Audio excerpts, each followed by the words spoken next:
everybody. I was trying to get into the event. How y'all doing? Good. Good. How are you? Good to see y'all. Virtual hug. Oh, let me see. I am gonna give it a couple more minutes. It's only 6:01. I want to give everybody an opportunity to log on. Oh, hey, Dion. I didn't see you. Hey, how are you? I'm good.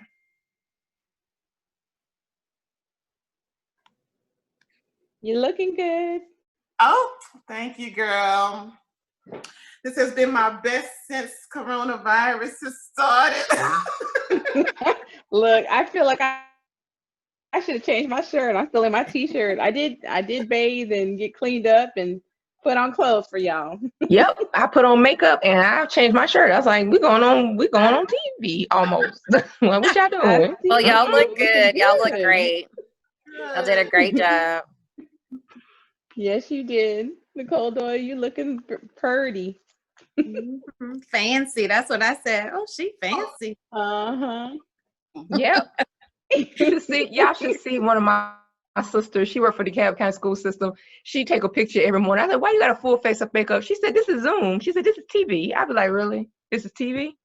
Your Zoom is TV? She was like, I will not be recorded for all prosperity for DeKalb County looking a mess. Right. I think some more people are joining us.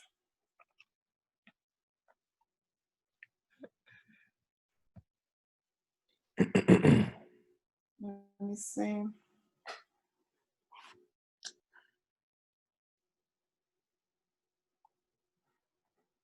Welcome, Elin. Welcome, Donna. Welcome, Tisa. Welcome, Yesha, Chelsea, Gabrielle, and Jillian. Hey, Dilma. I still haven't seen your video. I want to see your face. Can you pop up real quick, or you can't? Wait, Huh? let me see. Hold on a minute. Hi. Oh, how are you? I'm okay. How about you and the girls? Good. The family's doing well? Yes, it's just driving us crazy sometimes to be in here. I know. Hang in there. Stay safe, though. That's what you want. Biggest thing is to stay safe. Yeah, I only leave the house when I have to. Right. Well, it is very good to see you. Yeah, you and the girls and your husband.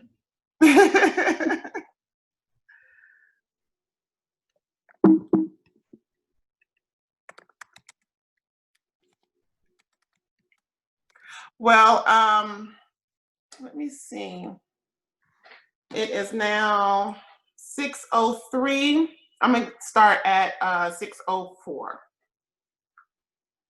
because I know time is precious and I want to make sure that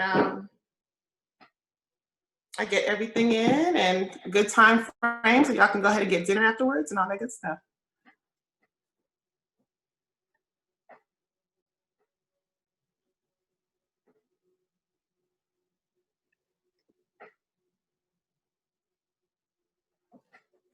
Just want to make sure that no one else is having any difficulties getting in.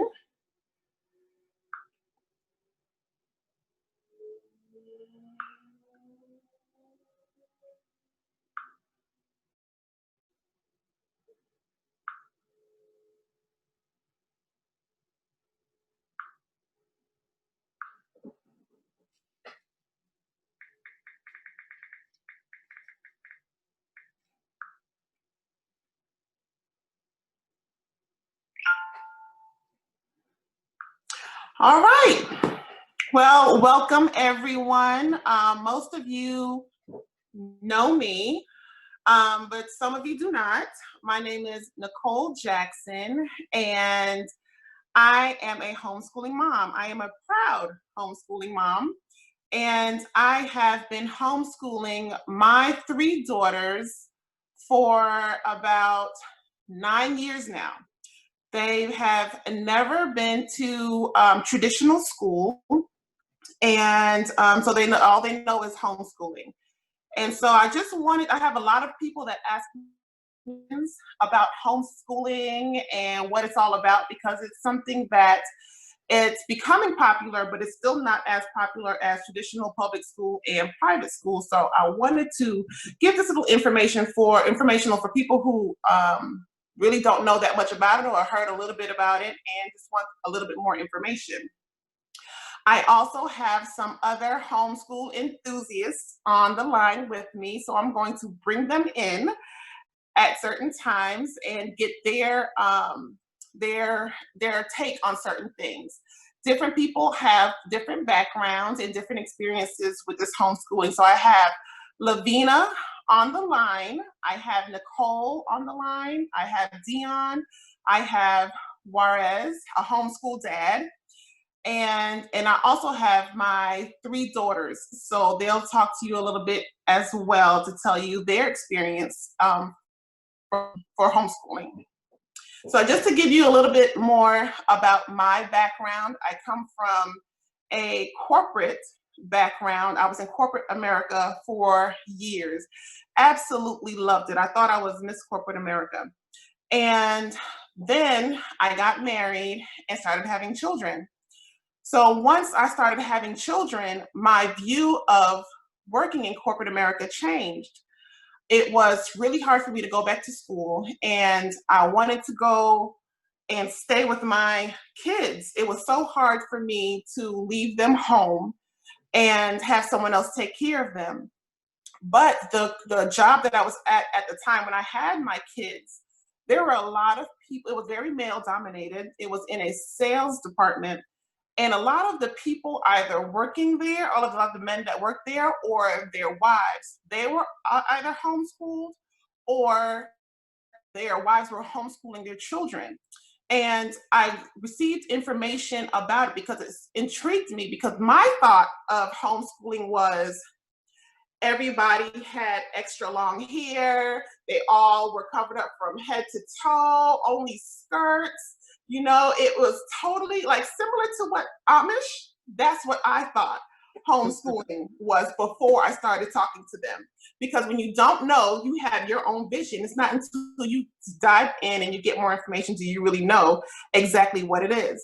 So these homeschoolers at my job, and they are managers, they are leaders, they speak well, they're smart, they like really have it going on. So I'm like, okay, this is not what I really thought that homeschooling was. So I asked them, tell me a little bit more about it. And this was actually before I started having kids. So they told me about it, and they just kept feeding me information. And I said, oh, that might be something I would love to have for my children. So once I started having children, I started saying, okay, I think this is the direction that I wanted to go in. So I started talking to my husband about it. And so it really started with me praying about it and asking if it's God's will for it to happen in this manner, because on my side, none of my family, none of my friends homeschooled. On his side, none of his family, none of his friends homeschooled. So it was totally something that we didn't know about in our non-close-knit circle. It was just something that I heard from work. So we prayed about it, and there was a little apprehension at first, and it came into fruition through trials and tribulations, and God saw a wonderful way we were able to homeschool our kids. And it has been a blessing ever since. And so what I want to do is just take you on a journey of a little bit about what homeschooling is. And then I'm going to invite some of our homeschool enthusiasts to help me in explaining some things as I'm going through this. All right, so what is homeschooling, and is it for me? Well, these are my 3 daughters on the screen, as you can see. And we took a trip recently last October, and it was with other homeschoolers, and we had such a great time. But this is one of the pictures that we took from this old tree, and it was just a beautiful scenery. And that's what homeschool means to me. Homeschool really means about freedom. You have the freedom to teach your child what you would have them to teach them. You have the freedom of going as fast as you want if they are very strong in that area. You have the freedom to go as slow as you want in the area that they need more practice in. You have the freedom to have 9 months of school. You have the freedom to do an entire year of school. There's so many different ways that you can do. You can do freedom as in on the road, inside of your home, outside of your four walls. You can do it ever you want, as you please. So that's what homeschooling means to me, is having that freedom. And these are some of the things of what homeschooling looks like. It's at home, arts and crafts. We travel a lot with my husband. My husband travels for his job, and because we homeschool, we're able to travel with him quite a bit. And that's them throwing stones in the water to see how skipping stones in the water. That's them at Science Olympiad. Also, that's them volunteering. And that's the same field trip that we also went in with other homeschoolers, that we had such a fabulous time at St. Simon's Island. So it looks so different than what I thought it was when I first started. I thought it was just you sit in a room, you look at your textbooks, the teacher, you as a teacher, you're on the board and you teach. But the world is yours when you are homeschooling. So that's what our homeschooling looks like. And with most people that I know that homeschool, that's what their homeschooling looks like as well. So right now, a lot of you are going through online school, which is totally different from what homeschooling is. So right now, homeschooling is the choice that parents make to educate their children at home, or a variety of places, instead of sending them to a traditional or private school. Home education can be conducted by a parent, a tutor, or an online teacher. So you are the teacher, principal, the Board of Education, and the entire educational system. What a lot of people are going through right now is online schooling. And that is provided by the school districts, the charter schools, and the state education agencies. And they're still a part of the public education system. So they're not the same. So you're still bound by the government's school system, unlike homeschooling, when you are free to do as you want and how to teach your children. There are also other types of methods of homeschooling. You have your unit studies, which this method has various subjects that center around one common topic. For example, a significant event or a person from history or one country. It's known as interest-led learning. Some people, they take maybe the Harlem Renaissance, and they focus on that. And they go ahead and do most of their subjects based on that one particular thing. So that's interest-led if the student wants to do that. There's also classical. This is by far the most analytical of all the methods, and it focuses on 3 areas, which are grammar, logic, and rhetoric. And it's language-based and places a lot of emphasis on literature and philosophy. Montessori, a lot of you may be aware of Montessori because there are a lot of preschools or daycare centers are Montessori, and this learning is meant for a group of learners that you can use this style at home too. And it focuses on teaching the children as individuals rather than as a herd. So it uses hands-on real-world experiences. And that's kind of more interest-led also by the students. You also have Charlotte Mason, and this is a more holistic approach at homeschooling that's based on Christianity. Its defining traits are the lessons are short and most practical. But let me interject here that Christianity is actually across the board. Your beliefs can be incorporated in everything that you do in homeschooling. That's the beauty of it. You have your religious beliefs, and you can flourish with your children in that area. So it doesn't have to be just Charlotte Mason. You also have relaxed, where as the name implies, this method is largely unstructured. The child will still follow a packaged curriculum, but won't follow any schedule in doing so. It's the most appealing form of homeschooling due to the sense of freedom. Then we also have unschooling, and that's the most unconventional one. So the idea behind it is that children teach themselves, and the parents are merely facilitators. And so they have no instruction I do know a couple families that were unschooled, and actually the kids got into Georgia Tech, but the parents did not leave the child at all. They would wake up, and if a child wanted to go and watch documentaries all day, they allowed it. If they wanted to watch magazines that they were received prescribed magazines, they received that, and they can do that. If they wanted to go build something, if they didn't do any math, any reading, any literature for that particular day, they can do that. But it was all whatever the child wanted to do. So what about the curriculum? When I first started, I was overwhelmed by the number of curriculums there were out there.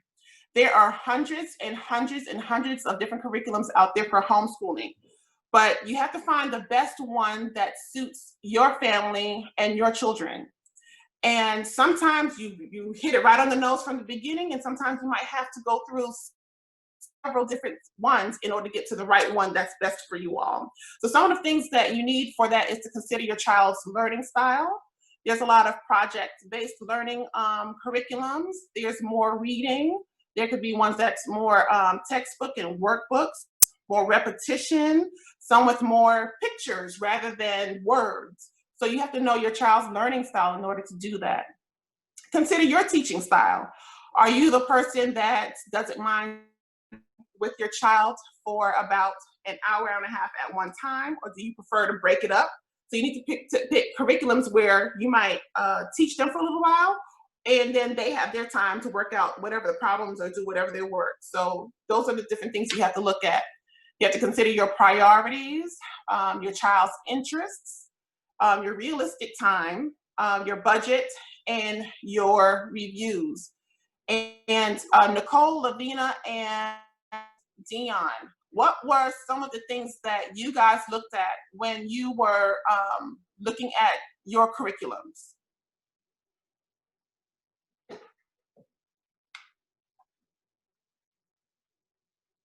So I'll go first. For my older son, because I had just come, so by education, I am a classroom teacher. I taught in the public school. And so when we decided, we just fell upon homeschooling. I did not plan to homeschool. And so for me, because I was used to the school system, honestly, the things that I was looking for were things that made sense to me as a school teacher. Order. I knew curriculum, so I knew what he should know by what level, what grade. So I was trying to find things that hit those marks. So that was for my first son. So I used things like Singapore math. For reading, I also still wanted a biblical content.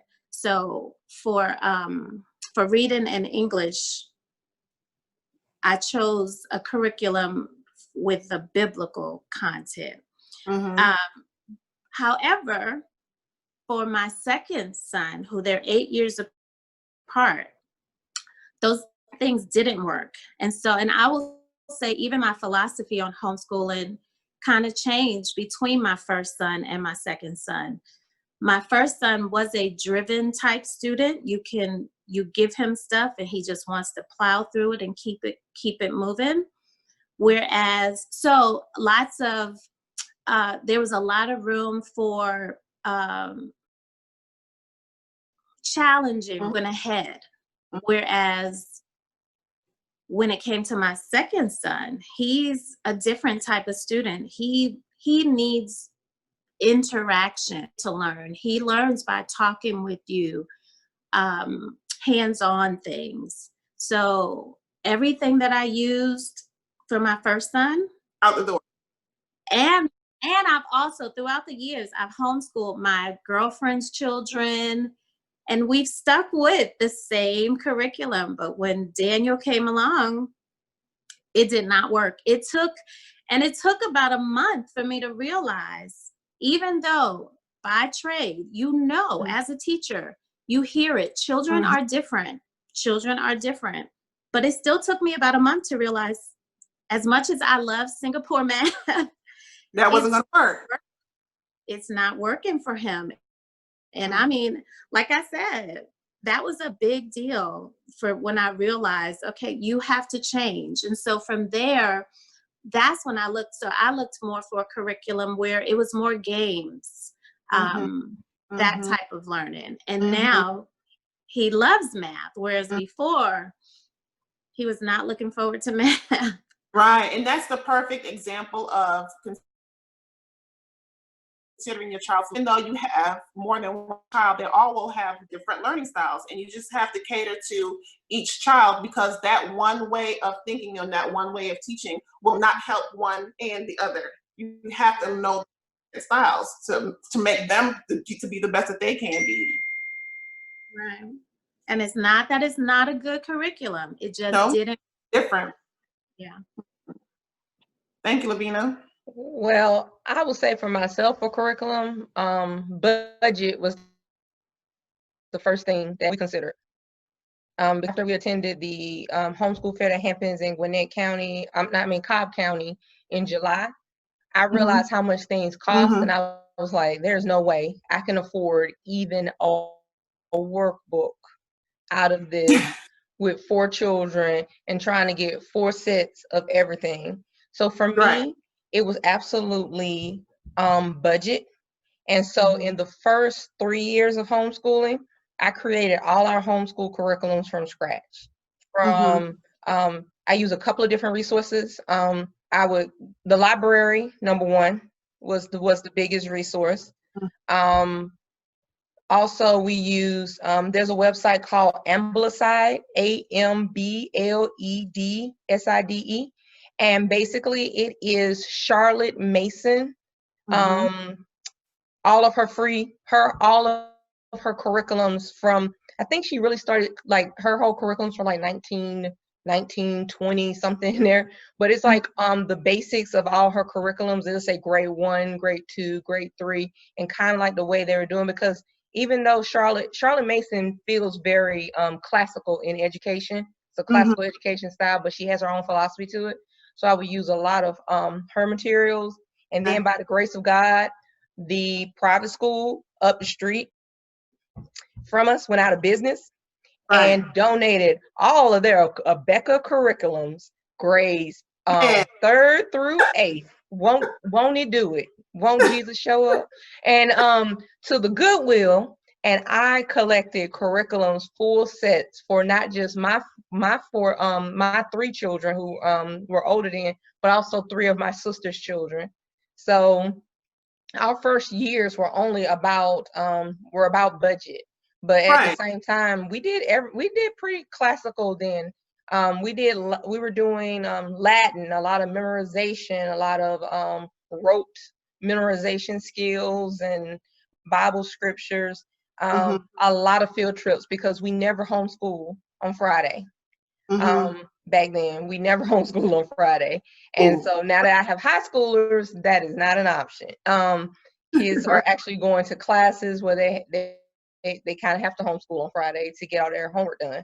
But for me, the first years were about budget, and please, I think people need to consider thinking about how you're going to evolve, because what you're doing in elementary and middle school, when your child gets to high school, depending on what they say they want to do in the next step, and for us, it's definitely college, but they're picking their own majors and things.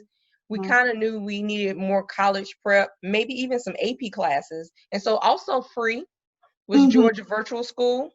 My oldest took AP Computer Science from Georgia Virtual School, a digital technology class, Latin 1 and 2 from Georgia Virtual School for free. So there's still some free option, and you can still not even be officially enrolled in Georgia Virtual, and the actual curriculum is available online through their shared learning resource, where you can see the whole semester of all the courses. So if you have a child who learns a little slower, like my 16-year-old, we're using a Georgia Virtual class for music theory now, but we're walking through it slower, but he's not officially registered for it. So for me, It has always been budget. Always been budget.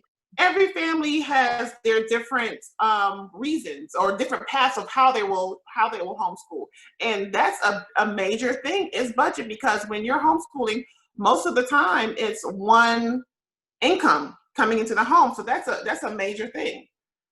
So thank you for talking about that, Nicole. Where that's a priority for a lot of people is their budgets. Dion? So for me, my reasons for choosing a curriculum were flexibility and customization. Unlike Lavina and Nicole, I feel that they're very seasoned, and both Nicole's and Lavina have been integral in my journey, my 2-year journey as a homeschool parent. I wouldn't be here without you all. But flexibility, because I'm a single parent, and my son is in 6th grade. We've been doing this for 2 years. I began homeschooling kind of in haste, the end of his 4th grade year, and had no idea what I was doing. Did not really have, I was continuing the curriculum that from a private school, but I had no idea what I was doing. But I quickly realized that there was a need to customize to my son's ability and for some other personal reasons. And he is very smart, but he had a hard time focusing and concentrating.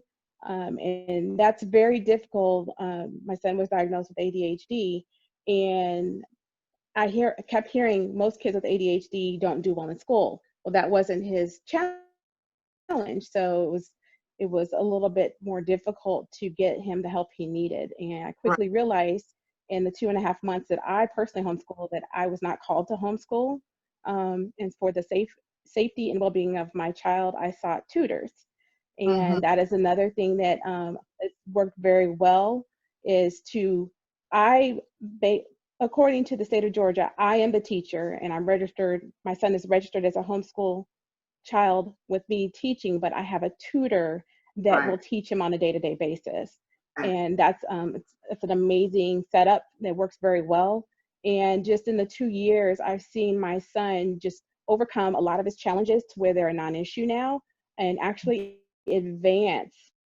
And so we utilize, with the help and guidance of Lavina, we started out with classical homeschooling approach, and that has worked very well. I've continued with that.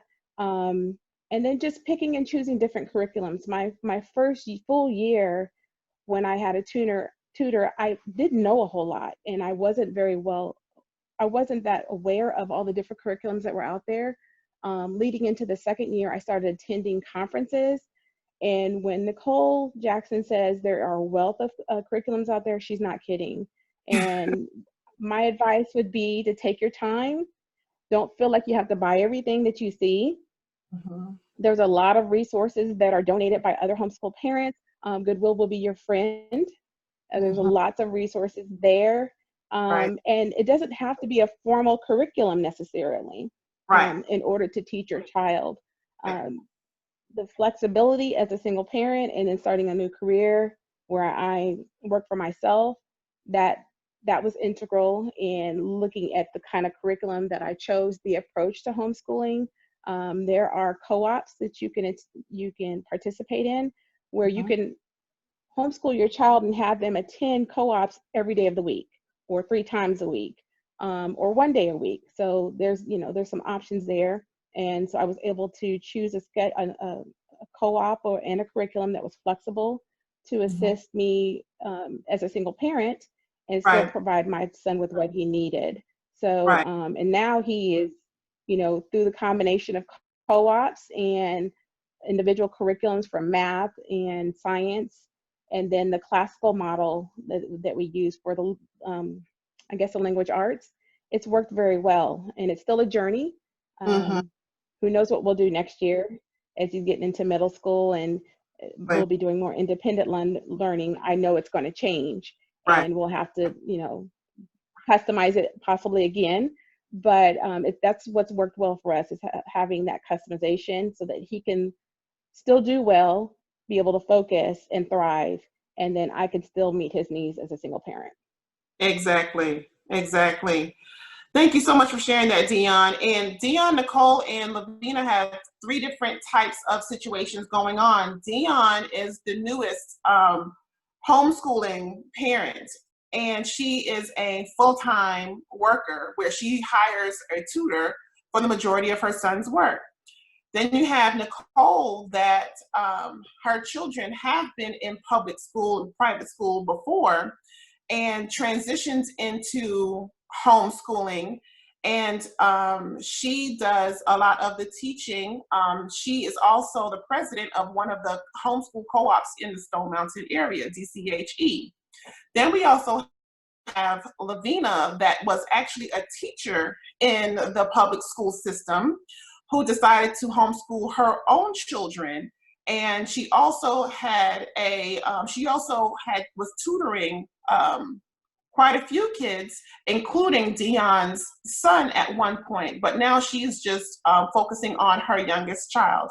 So those are different backgrounds of where homeschooling can come from. So thank you, ladies, for your input. You will have more input coming in soon.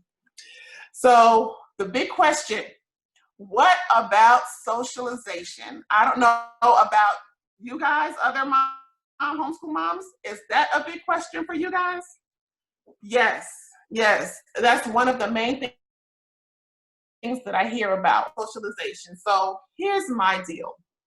I feel as though if your child is an introvert, no matter what arena, no matter environment that they are in, that's their natural thing. They are going to be an introvert. If they are an extrovert, no matter what situation, no matter what, they are going to be an extrovert. So socialization with homeschooling does not associate with introvert. So here are some of the things that we have done and the people that I know that homeschool have done to deal with socialization. Most of us have more than one child. So you are socializing with your brothers and sisters because those are your first best friends, really. So you're socializing with them. You also have play dates and hangouts. Play dates are for the younger set, but when you get older, you have to hang out. So the older ones, they get to hang out with their buddies outside of schooling. You have dance class, you have sports teams, theater class, field trips, homeschool co-ops. And homeschool co-ops not only exist just for the basic fundamental classes, like as in English, math, science, those kind of things. You have a lot of extracurricular.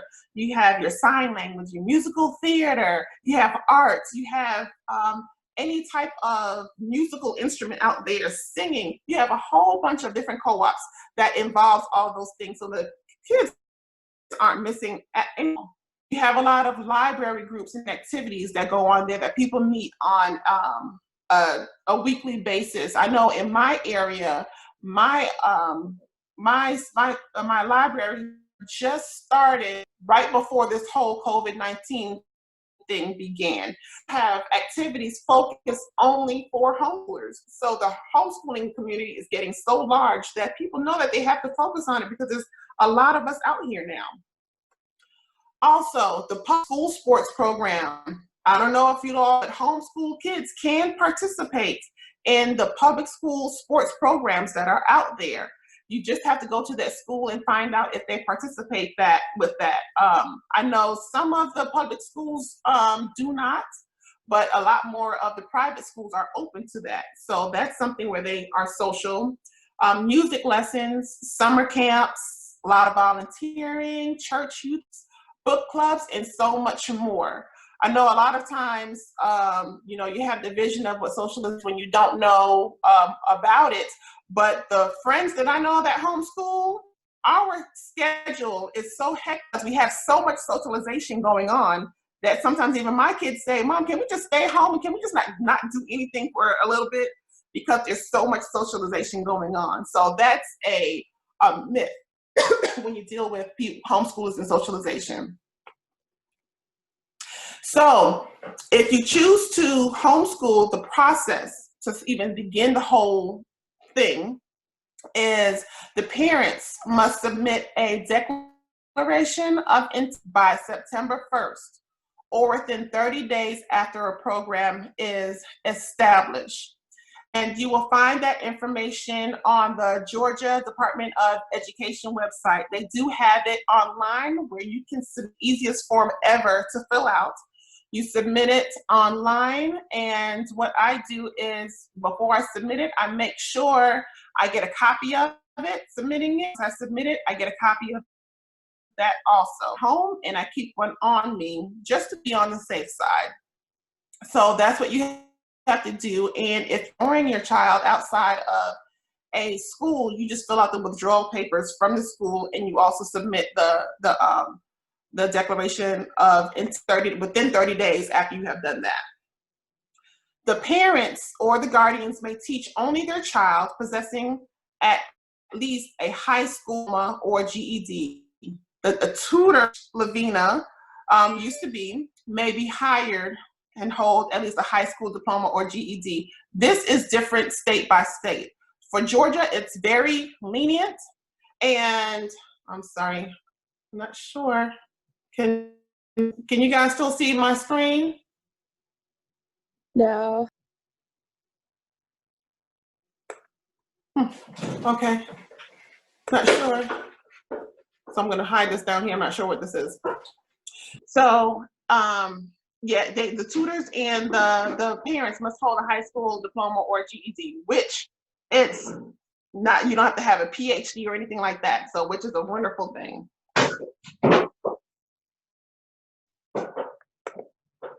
All right, the students, just like most of the public school and private schools, they must, can you guys see my screen at all?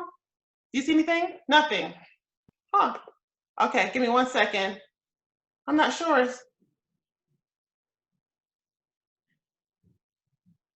Okay.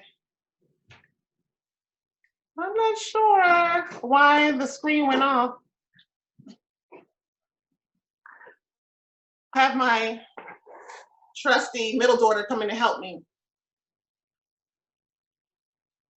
Okay, so I'm just gonna kind of continue on with it. So the subjects that you have to make sure that you include in your homeschooling are reading, language arts, math, social studies, and science. Those are the main things that you have to teach every year. You can teach additional classes. You can leave it. I'll just yeah, here we go. You can teach additional classes, but I don't know what. I'm sorry. I have my husband here also.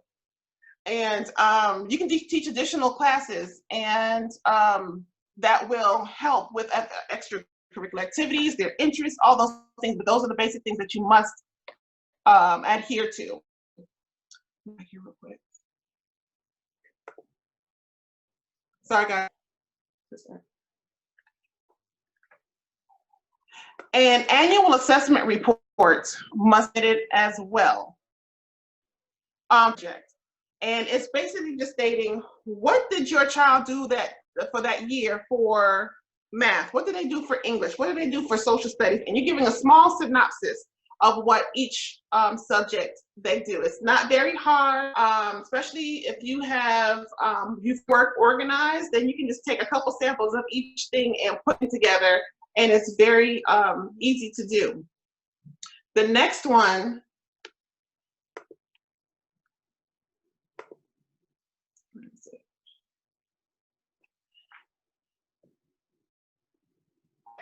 so those are the basic things. Those are the basic things that you need to start. Does it sound hard? No, because it's not hard whatsoever.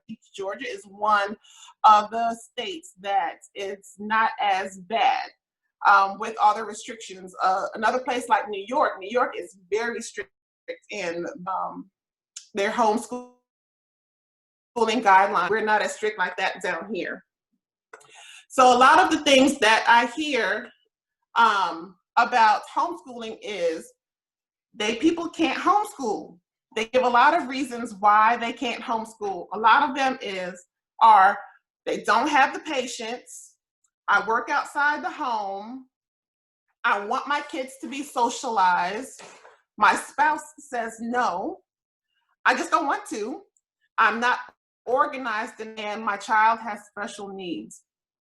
The good thing with that is you have to go in the direction that the Lord has led you. Homeschooling is not for everyone. And people ask me, well, what about your patience? I have patience, but patience to a certain degree. And so I Lord all the time to give me the patience in order to deal with, 3 beautiful girls, but 3 different personalities, 3 different grades, all that stuff. And just to be real honest, there are times where I put myself in timeout. Okay. I put myself in timeout. I give myself 15, 20, maybe 30-minute break in my room by myself so I can regroup. And then we get back to what we need to do. So there's a lot of different that you can say why you can't homeschool, but if you ask the Lord to lead you, and if it's for you and your family, a path will be made. Because as you can see here, we have one that focuses on, but on, all of us aren't extra rich or anything, but budget is a factor. So that's something that some people say, I can't homeschool because of that. But look, ask the Lord to lead the way and to provide for your family. Right, Nicole? Okay. And then we have Dion that she works outside of the home, but she's still able to supply all of her needs for her child, a single mom, and she can hire a tutor, and that her son is still able to get everything that he needs as a homeschooler. And then we have Lavina that had out there of teaching and just knows what goes on out there outside of homeschooling traditional schools. And we're going to do what we can at home because this is the best situation that I want my children to be in. So there are a lot of excuses that you can make. Not excuses, sorry, I don't want excuses. A lot of things that we can say if we really want to. You try your best to. Some people just situation is, and that's okay.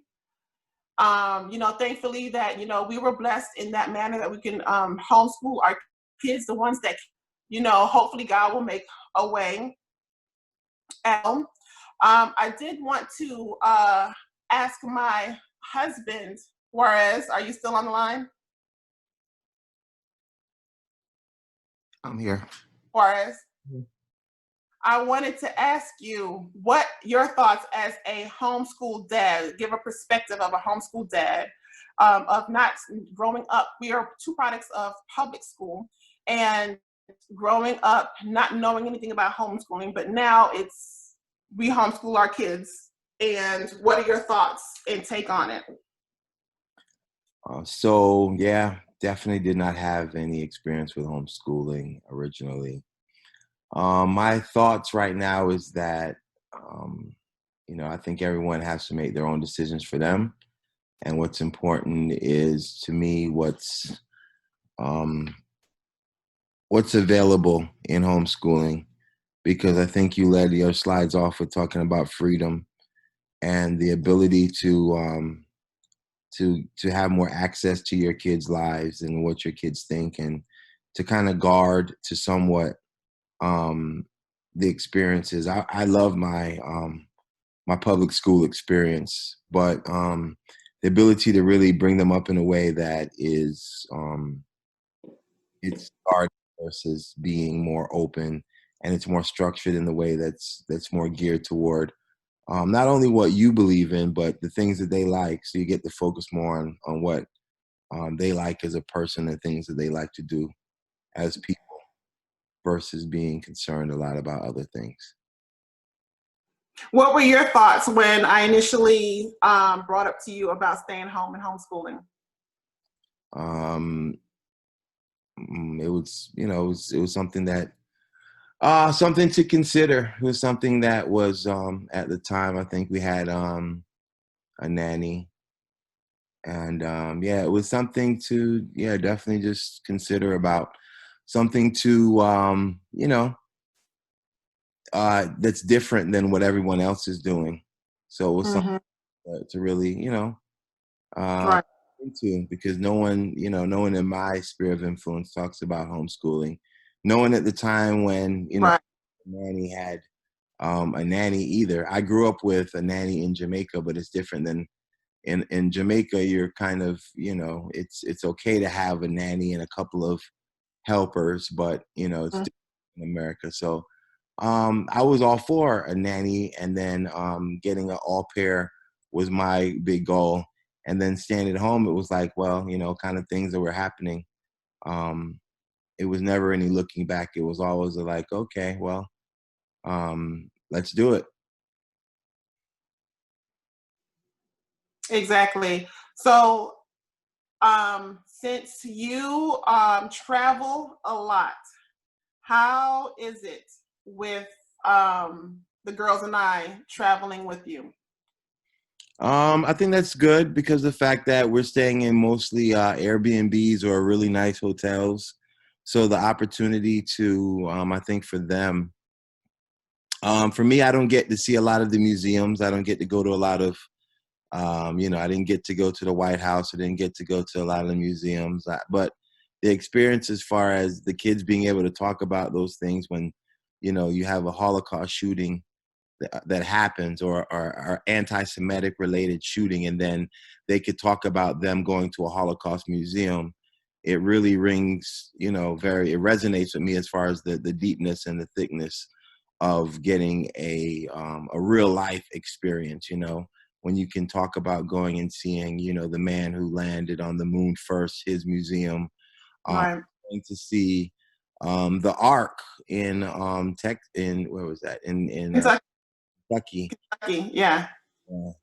So I mean, it's a different understanding as far as what I think the deepness of education is. Because if you don't connect the dots, a lot of times people are just learning for learning's sake instead of understanding what the learning's for. So I think you get more of a richer experience when you get more of a experience with people who understand you as a person, because they are your parents or people that really love you and care for you. Uh, Right. and it's more of a closer everyday friendship, even if it's an auntie, uncle, or somebody close. I think it's just a more personal experience. Right. Right. Well, great. Thank you. I also want to ask Chelsea, Gabrielle, and Jillian. Those are our three daughters that are on the line. Can you tell me a little bit more about how you enjoy homeschooling? Well, for me, I love homeschooling, right? As my mom said, the freedom to do a lot of things that you like. There's schooling, you don't have to wake up at a certain hour to get started on the day. Um, you can have flexibility with a lot of things. I know for me,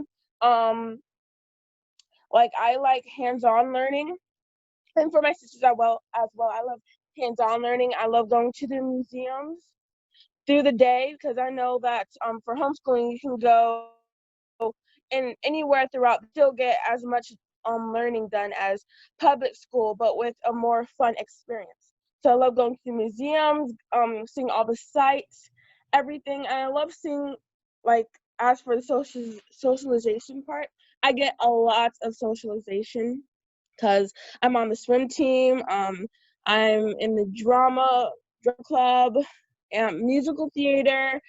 I'm in a whole bunch of different things, and for the socialization, it was never really a problem for me because I'm an ex, so it wasn't really a problem. So I just love everything that homeschooling puts on the table. It's so exciting, and I really love it. You gonna let your sisters talk? Great. Thanks, Chelsea. You can continue, guys, but I need to go get my iPad charger. Lower than I expected it so quick. So keep going. Who's next? Me. So, Who's me? Jillian. I like homeschooling because before quarantine and we could go to the park and do like we could do math or we could just do math while we walk, and we could just, like Chelsea said, have freedom to do what we like. But like not like everything that but it's I love it. Like I wouldn't want to go to because I know this and I just like it so much. Okay, so my name's Gabrielle Jackson, and I love homeschooling because of the freedom. I love having the experience to not just be in a classroom all day for like 8 hours a day. So like we could just wake up, be like, okay, we can go on a field trip today. Like doesn't have to be a certain time or certain week that we have to go on field trips.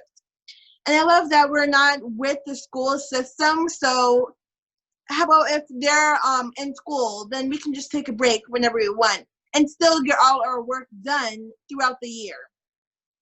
And I love that I can learn the things that I love, and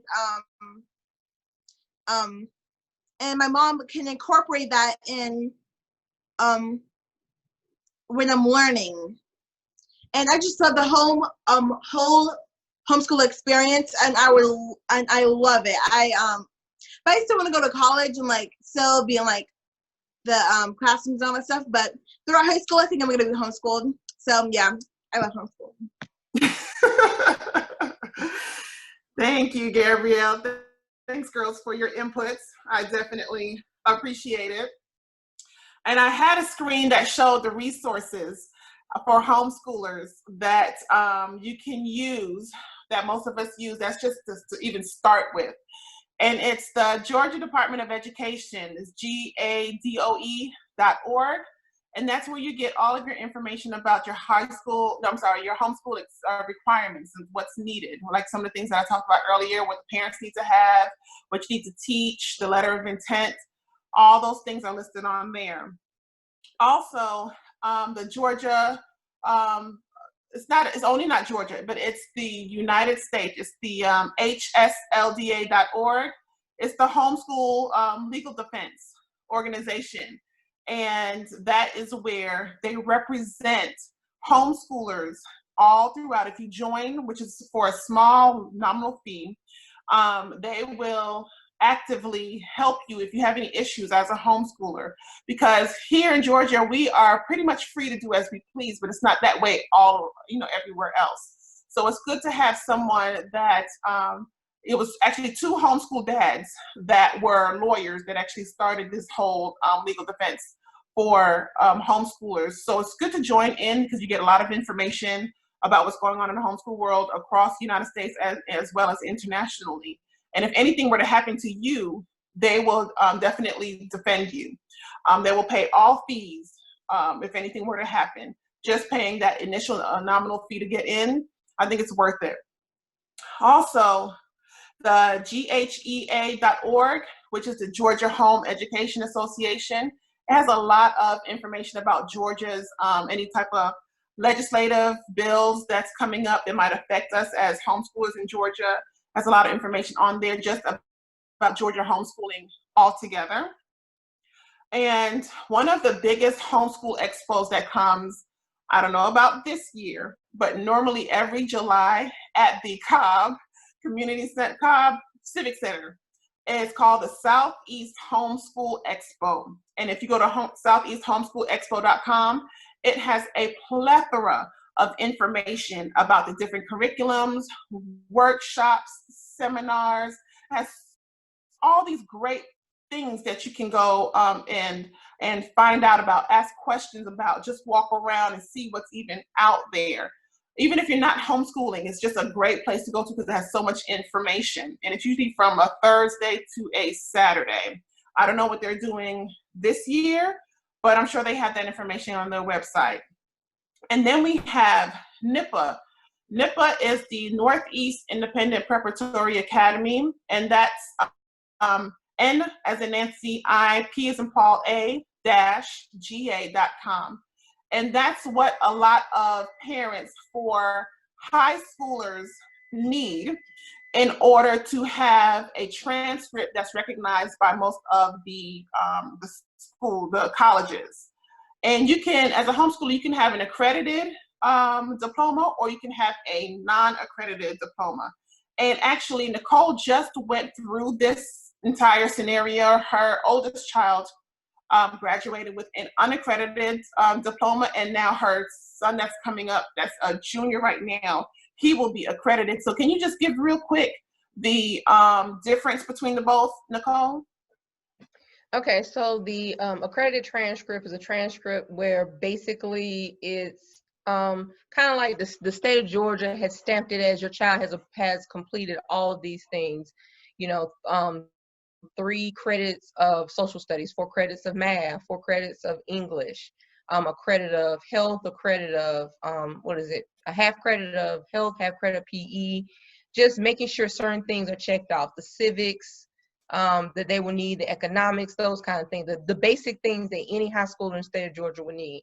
That's an accredited transcript. Usually you pay an outside organization or the school, because Lavina's son is also, he attended a homeschool co-op, but they're accredited. So when he attended the co-op, they packaged his transcripts for him. So basically your transcripts are just like they come from a private school or any other school. It's usually SACS accredited from the state of Georgia. There are other accrediting organizations also in the United States.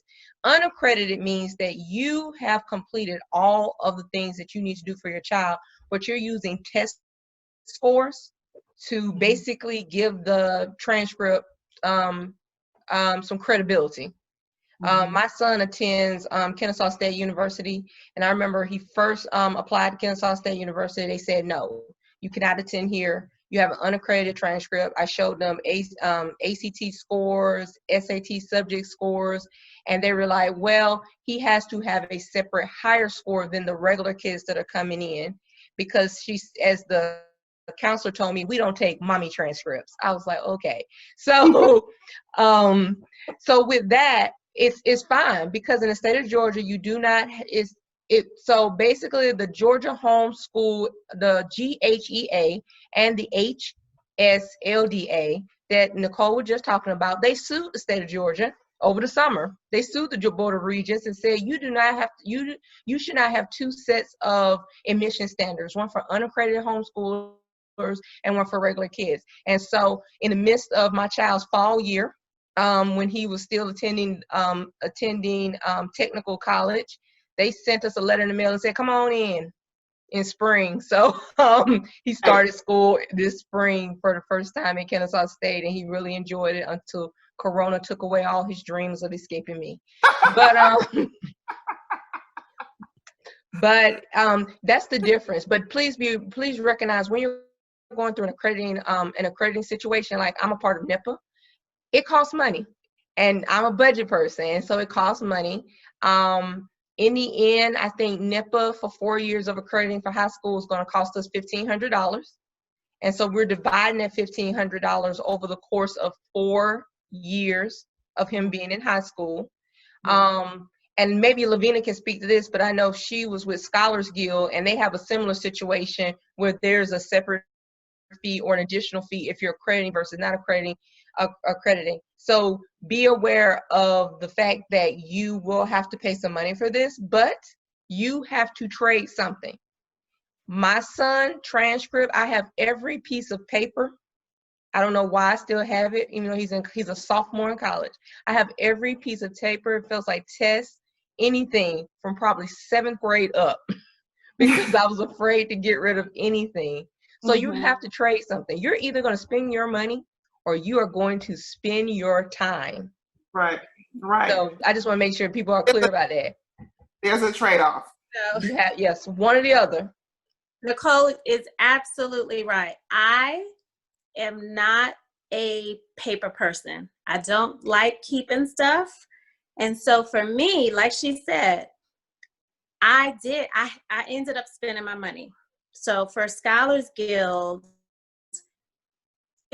honestly, it wasn't a lot. I mean, we paid monthly for his classes, and at the end of his, there was a fee to get a transcript, but I believe it was still nominal. It wasn't that high. Maybe it was an extra $200 at the end for them to transfer any class that he took anywhere and put it on their transcript. So we also did Metro Academy. We took a few classes there. And so after they reviewed the syllabus, and I think he had to take maybe two of his tests there at Scholars Guild, proctored by Scholars Guild, and then they added those classes onto the transcript also.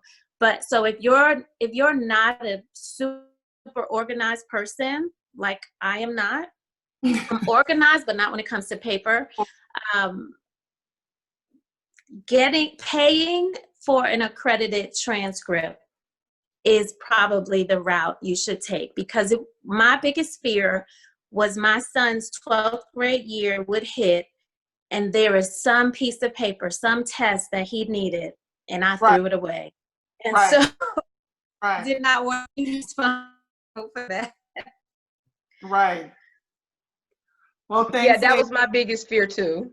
That one day my child would get ready for college and go, "Mommy, I'm ready to go," and I'm go, about that.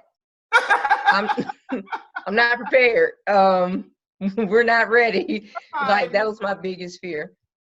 Clarify, Nicole, that even though your oldest did not have an accredited transcript, that there are colleges that will accept you with non-accredited transcripts, correct? Yes, so there are colleges that actually have, under the admissions window, there is a separate button for admissions with homeschooling. So Harvard University, they believe homeschoolers are very well prepared children who can actually handle several different things at one time and not just focus on only your, academics. They want a well-rounded, strong child who everything from athlete to musician to the academics. And so when you go to the Harvard University website, they actually have a button there that says homeschooler, so they can help you to say, here is the admissions window for the paperwork you need to submit in this kind of order. Yale has one also. I think Stanford, many of the Ivy League universities actually have separate admissions buttons for you to submit your things very easily for homeschooling. And the admissions department, they're not taken aback by you're a homeschooler. They just tell you, hey, okay, so you're a homeschooler and you've completed all your math. We would like for you to submit the SAT subject test for Math 1 if you're liberal arts, or Math 2 if you're going into STEM, technology, computer science, or math field. And so it's just a matter of speaking with the university. The only thing I would say about Kennesaw State was that, and a couple of colleges in Georgia, was that they had two separate standards. So they may have required a 26 on the ACT or 25 for unaccredited, but only required a 20 or 21 for an accredited child. And I'm like, that's a very big jump in ACT scores. And so they were just saying, we need to make this more cohesive. So those two organizations, they did petition the state, the Georgia Board of Regents, to say this is not fair. It needs to be the same on the same playing field. But I mean, my son did go into Kennesaw State with 32 credit hours because he was a dual enrollment student. So when he actually started, he was already a sophomore, because I felt like my dual enrollment would function as my credentialing. Which in most situations it does, but it didn't in that situation. But everything worked out in the end. It worked out. Okay, great. That's good to know, because that's good to know that there's a range of schools from anywhere from community colleges all the way to the Ivy League that will accept unaccredited, if some accredited transcripts, just in case somebody did not want to go the accredited route. So thank you, ladies, for your input. I also just wanted to say too that with homeschooling, there are a lot of support groups in all over the Atlanta area. There's a lot of co-ops. You will never be alone. You're alone because you choose to be alone. But you will never be alone because the homeschooling community is so large and there's so many people that's willing to help and support and be there for you to help you walk you through the way. And even the ones that have been in it in a while, you're continually learning. You're continually learning what that new road is, that new path. Because each child is different. The grades get higher in your grades. There's different requirements. It's just different. So it's a journey that you will never just be here when you're homeschooling. You're continuing to evolve. So what I did want to know is, were there any questions from anyone that is on the line right now that wanted to ask any one of us? Now is your chance to ask questions.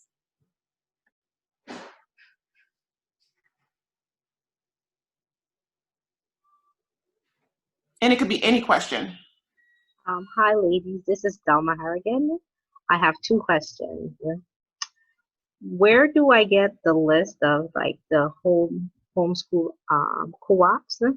And then also, like, if your child is going into the 3rd grade, there's a standardized test. I think Georgia wants for 3rd grade. I don't know if I'm right or wrong. And if I'm right, where do you go to get that test done? Okay, so first with the homeschool co-ops, you can just do a search in like Facebook or the internet, and it will give you a whole bunch of different co-ops that are in your area. And I know the county that you live in, Dilma, and there's quite a bit there.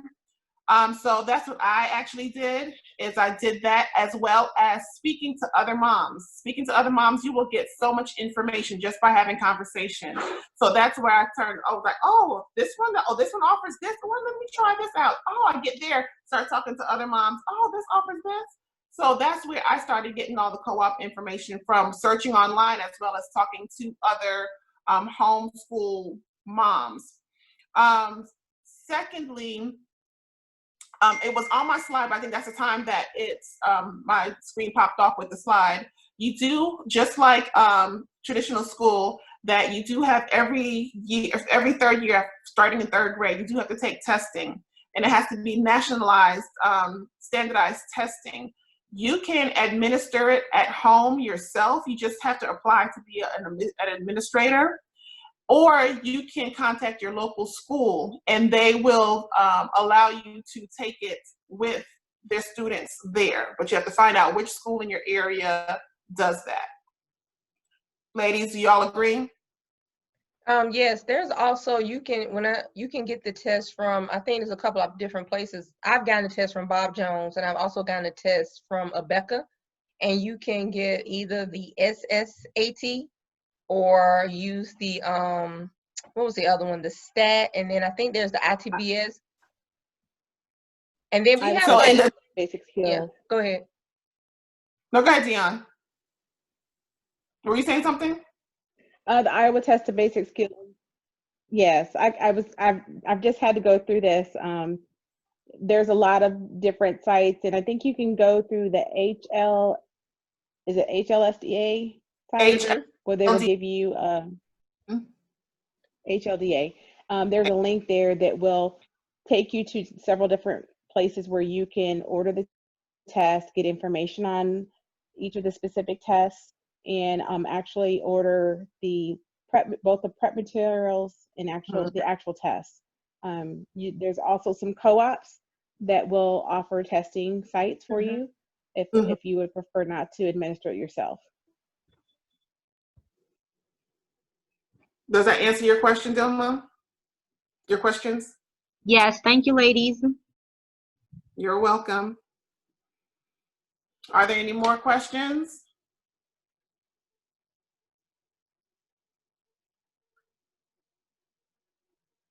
Okay, so ladies, Juarez, girls, Chelsea, Gabrielle, Jillian, is there anything else that you would like to just tell the people about homeschooling? Your take, just a 30-second blurb that you just want to to state to close us out? Well, I know for a fact that like some people they might say that that like asks, oh, do homeschoolers go to dances and stuff? Yes, they do. They actually go to proms. There's a lot of dances and just a whole bunch of stuff like that too. Right. So you're not missing out on anything. You still have graduations, you still have proms, you still have your spring dances, you still have game nights with your friends, you still have all those different things that traditional schools offer. Homeschoolers have it just as much. Thank you, Chelsea. I agree with Chelsea. Thank you, Gabrielle. Me too. All right. Thank you, Jillian. Ladies, did you want to say anything? Juarez, did you want to say one more thing? I have something to say. If any of you parents on here are considering homeschooling, just don't feel like you have to get all the answers before you start. Like I said, it's a journey, and there are plenty of people to walk with you along the way. Pace yourself. Don't try to keep up with the pace of the public school system or the private school your child might currently be in. You don't have to know the whole year's curriculum of what your child will learn. You will learn along with your child, and they will never know. Yes. There's just, yes, and it just, I'm on a journey. I'm in 2 years, and there's still a lot more that I need to learn. And your child will not lose out. They won't miss anything. If you have any fears or apprehensions about that, just go ahead and take that leap. And this is a perfect time to do it with all that's going on with COVID-19. Your kids are learning at home. And what I'm hearing from teachers and new homeschool parents alike is that they don't know what next year is going to look like. And so what better time than now to take the opportunity to take the reins and be able to better guide your child in their schooling environment going forward. So if you have some hesitations, that's okay. It's completely normal. You're going to have them for the first year, 2 years. You are on track. You're fine. Your child will be fine. But if God has placed it in your spirit to do it, I would definitely pursue it. I would encourage you to pursue it. Exactly. Thank you, Dion. I would say one thing I would say about the whole homeschooling experience is that it's okay to also along the way to say these are things that I wanted to do when I was a kid and homeschool yourself a little bit. Do some of the interests that you liked also, because then it makes the whole part fun, but your children get to know you. I've always liked attending concerts and symphony. And so I kind of incorporated that constantly into my homeschool experience because a lot of those tickets were free. And so we were kind of going to those things along the way. And then it kind of developed in the children taking on instruments on it as time went on. And I will also say, when you're taking a child out of public school, as a person who basically started homeschooling to one child who was in middle school and the other two in elementary, you need to be aware that some homeschool curriculums are actually more advanced than what the grade level at your child's school will be. So you're thinking, oh, they're in 3rd grade. I'm pulling them out of public school and I'm going to pick up a 3rd grade Bob Jones or a Becca curriculum or even Charlotte Mason, and you will be shocked. Your child does not know that stuff. You're like, what?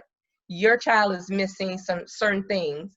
And so I had this happen with me where I had to reevaluate my child and actually had to do with 2 of my children, do a whole school year over. Now, wasn't pleasant, was a straight up fight for a middle schooler to look at them and say, we're going to redo 7th grade or something like that. You can kind of hide it with a 1st grader that you're redoing 1st grade, but with a middle school child, they're like, no, this is not. Because you're realizing your child's missing some basic phonics skills. Yeah. They've learned vocabulary lists, but they really don't know how to comprehend. And so if you're doing this time saying, I want to spend time with my child, now is the time to spend that time without the stress and really evaluate where they are, because I know no child, I mean, homeschool or not, that is like 100% in every area. And you will find some area that you need to actually work with them in and help them to get stronger. And with some kids, it could be a character issue where you're like, I didn't know you act like this. And now you are home with me. so a lot you of parents are saying right now, yes, from the teachers. That's what they're saying right now. So you're starting to recognize, and that's not bad. It's you are in the right place to be able to sit down as the parent and say, you know what, in time and in patience, I'm going to help you to become a better individual, a harder working individual who will actually do their classwork. So don't feel frustrated and feel like the world is over because you have a 5th grader or a 4th grader and you're looking at them going, oh my God, I did not realize they did not know all of this. You have time. I'm telling you, I have a college sophomore. We redid a year. We totally redid a year. And that boy left out of here so many AP classes and everything. They will be fine. They will be fine. But you have to be patient and walk that thing out. And it's not going to happen I'm going to be honest with you, it's not going to happen in one school year. If your child's behind in the area, it's going to take you a school year and a half. To at least to get them back in the right place. But the main thing is evaluate you, because you have to be patient. You're going to have to walk this out. And so if you got to incorporate some mommy downtime into your homeschool, you better figure it out, because your children will be the one that make you will send you to the brink of stressing you out. But you can do this. You got those children, you birthed them, they're here, they're yours. You can really do this. It's just going to take a little work. Exactly. Thank you, Nicole. That was great information. Lavina, you want to say a couple things? No, you're good. You said you did say quite a bit. Juarez? Yeah, I mean, Nicole said it all. The biggest thing is just relying on the Lord. That's the always bring it back to focusing on the Lord, and He will see you through it. Yeah. You are exactly right. Thank you, Lavina. Juarez, 30-second blurb. My 30-second blurb. I think, definitely Lavina. I think, you did your original wanting to, homeschool the kids. We had Nanny 1 and Nanny 2 was going through what we thought was the best way. But it's just being confident in the decision. Once you make the decision, you do the things to make it effective. And I think that's what it's all about. Going down the road, you figured out that you wanted to do it, and you have the best intentions for your kid over anyone else. So doing like you're doing now, I think, is the biggest thing, is finding the most resources and doing the best things as far as reaching the most people to make you the best parent and the best homeschooler. 30 seconds. On the dot. Thank you. Thank you. Good information, Juarez. Well, I thank you for those 4 that just kind of tuned in and wanted to hear more about homeschooling. I hope you have a better idea and a better sense of what homeschooling is. I hope you got something out of it. We're not forcing you to homeschool, but it is a beautiful thing, let me tell you. So we definitely hope you all enjoyed. Definitely stay safe in this COVID-19 streets out here. And, we will pray for you all that you all will stay with your families and stay protected, and that you will continue to be blessed in all that you do. If you have any questions, you know where to reach me. And hopefully we can have another one of these again soon for those who couldn't make it tonight. And we don't know what next year holds for a lot of the schools, but someone take interest in this and might go in the direction, and just their whole family may love it. So I want to thank you to all of my homeschool enthusiasts, Nicole, Lavina, Dion, Marcy, Gabrielle, Jillian. I thank you all so much for joining me. Appreciate it. I love seeing you guys' faces after all this time also. and just your plethora of information that you've provided to those that didn't know much about it. So I appreciate you, and I thank you very much. Thank you.